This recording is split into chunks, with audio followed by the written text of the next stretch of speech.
Morning. Naatay ayuhon na ay ano po tayo gagawin, cordless ito.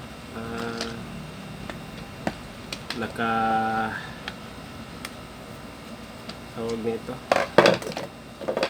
nasa housing na niya yung kanyang battery. Ang sira naman ito ay ang kanyang isang baterya dahil nabasa po. So kailangan natin tong i-replace. So yun, ito kailangan nating palitan. So kukuha tayo ng isang battery dito para dito. So tingnan muna na. So pareho 3.7. Ito naman ay ayan, 3.7 din. So tester muna natin yung kanyang baterya kung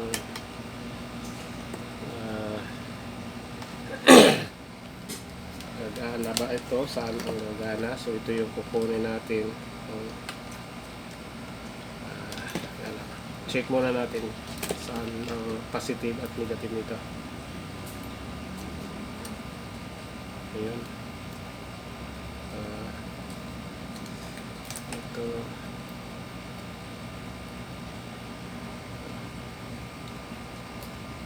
Tapos ito. Wala. Okay. So, nasa dalawang ito ang kailangan nating tanggalin para ipalit natin dito. So, yun. Isa natin to.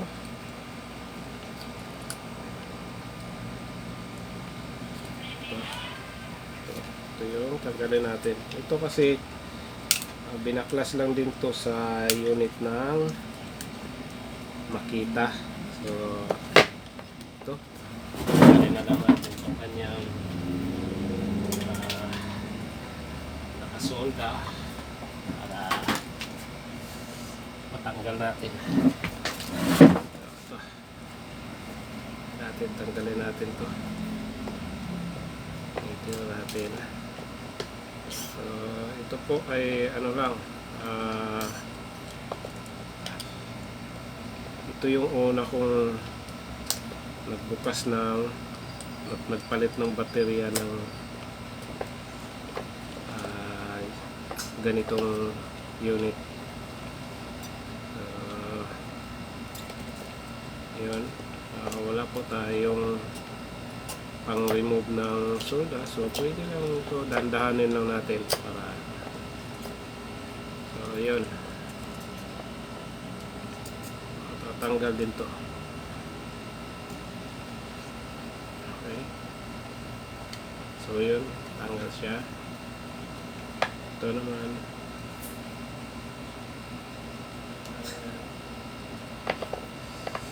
so dandahanin lang natin.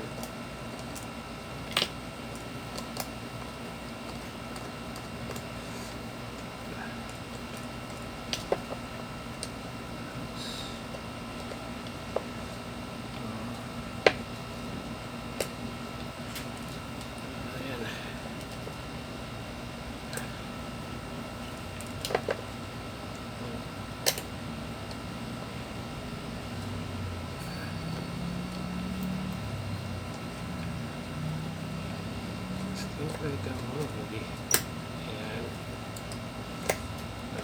Dandanin lang. Tatanggal din to. Ayan. So tapos tanggalin natin tong screw.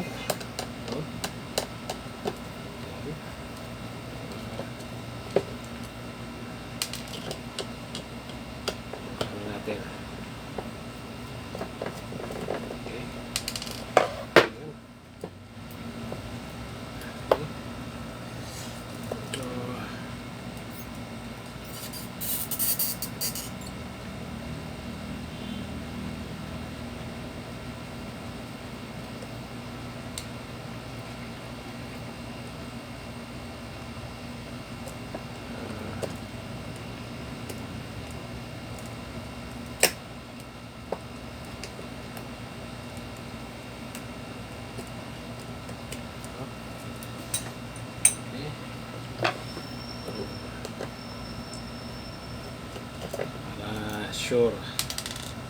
Ano natin, tanggalin na natin to. Oo. Yan.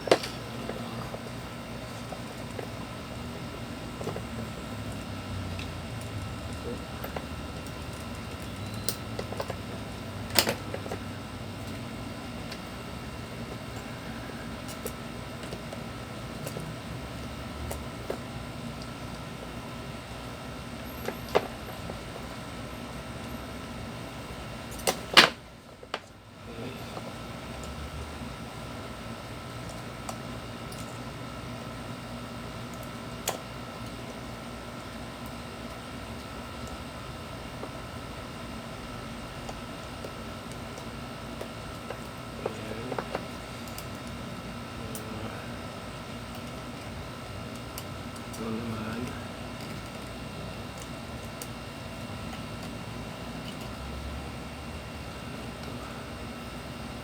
Yun. Tanggal na. So, yan. Kailangan natin itong baklasin ng isa. Ito yung ipapalit natin. Kaya natin to. Ito guys.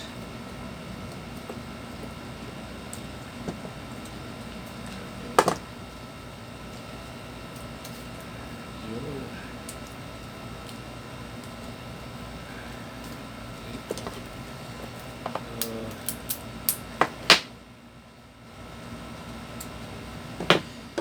Natin. Ito ba yung gumagana?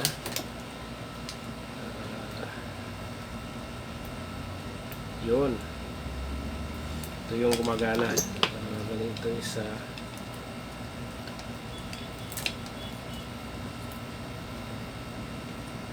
Yun. Ito yung ipapalit natin dito sa sira. Ito. Okay. So, gawin muna natin ito. Tanggalin. Natin to para hindi kayo malito, lagyan nyo ng marking. Yan. So, para sigurado. Yan. So ito yung baklasin.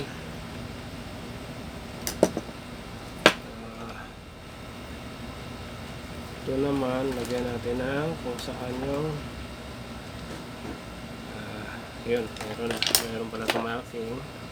May match positive negative. So ito lang, tanggalin natin to. Alright.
Tapos na natin masolda mga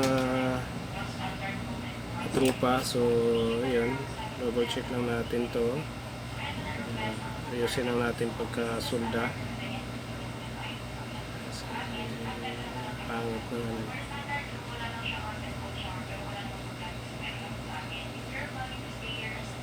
Ayan.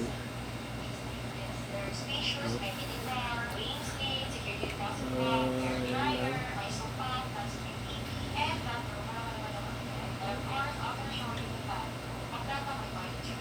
Okay, so yun. Check natin kung gagana.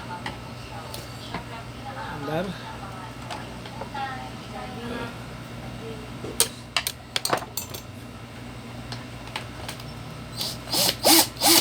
Yun. Good.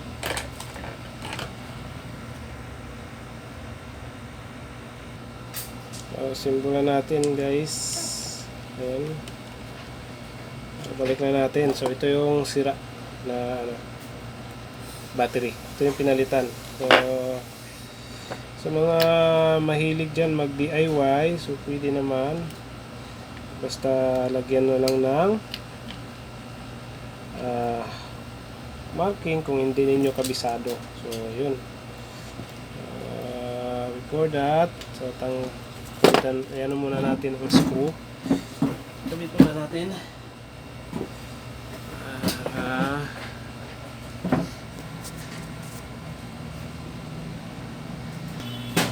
Ayun. Alright. Kabit natin tong screw. Ayan. So, yung magulo ang cable natin pero okay lang yan. As long as maano natin to. Okay? So,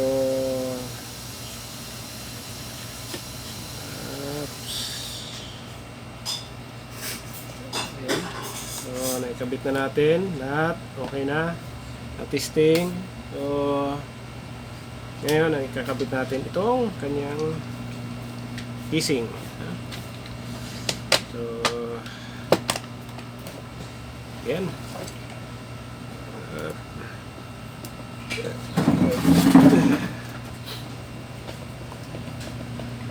So, dito lang natin to kalikutin at dito lang din natin ni-repair sa ating misa dahil busy po ang kabila. Ayan. Tignan nyo. So, maraming nakasalang. So, may dalawang unit tayo dyan. Ayan. So, dito lang tayo sa ating computer table muna. Magkalikot nito. Nag-repair dahil yun. So, ano yung table natin. Punong-puno. Anyway, tapos naman ito. So, yun. Ano lang po, basta ang ipapalit lang, importante ang ipapalit nyo ay ang baterya na kaparihan niya ng voltahe. Huwag yung malaki yung isa, maliit yung isa. So, yun. Siya compatible.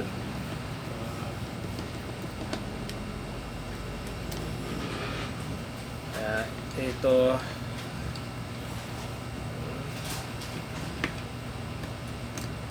na. So, mamaya subukan natin ang charging naman niya kung gumagana din ang charging.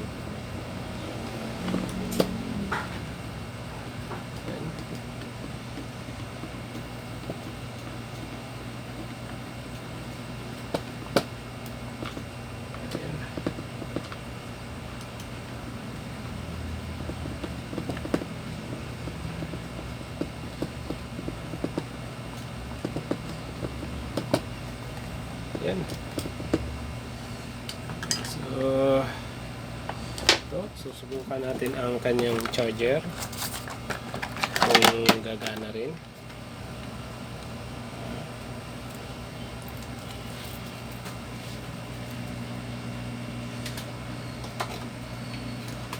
Yan. So yun, gumagana. So ang kanyang charge ay 2. Siya na full charge. Yan. So buka natin. So okay naman yung charging niya. Ayun.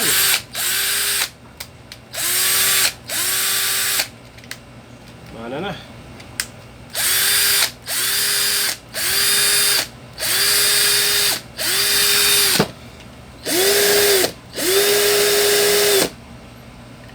Good.